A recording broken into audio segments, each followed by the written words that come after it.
alaikum, sunana kawu sai da ido ake gada.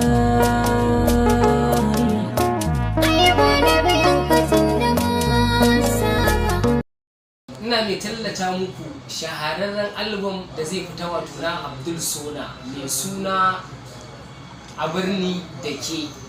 Wannan album zai fita muku a farkon shekara 2022 insha Allah.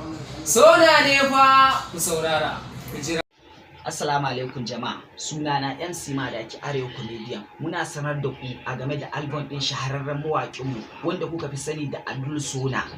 Dai sake sabon album ɗinsa mai suna A Birni da Ke 2022 wanda za ku ji a ƙarshen waƙan ko farkon waƙa ana Sona ne fa, to shine ku faɗa wa mutanenku su faɗa wa mutanensu, kar ku bari a baku labari sai lokaci yayi. Assalamu alaikum maza da mata, kuma da lokacin suna na Shamsuddin Arabi da aka fi mutan makarko. Muna gabatar muku da sabon kundin waka na Abdul Sona wanda ke muku a wannan shekara ta 2022 insha Allah.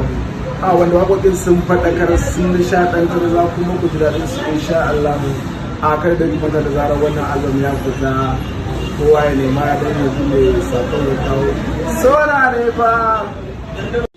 Assalamu alaikum, suna na Kabiru na Goya, jarumi a masana'antar Kannywood. Ina muku tallan wani shahararren album na Abdul Sona da zai fito mai suna A Birni da Ke. Zai fito a farkon shekara 2022. Kar ki bari, kar ku bari a baku labari. Kuma kar ku manta ba, Sona ne ba kai anan da bai.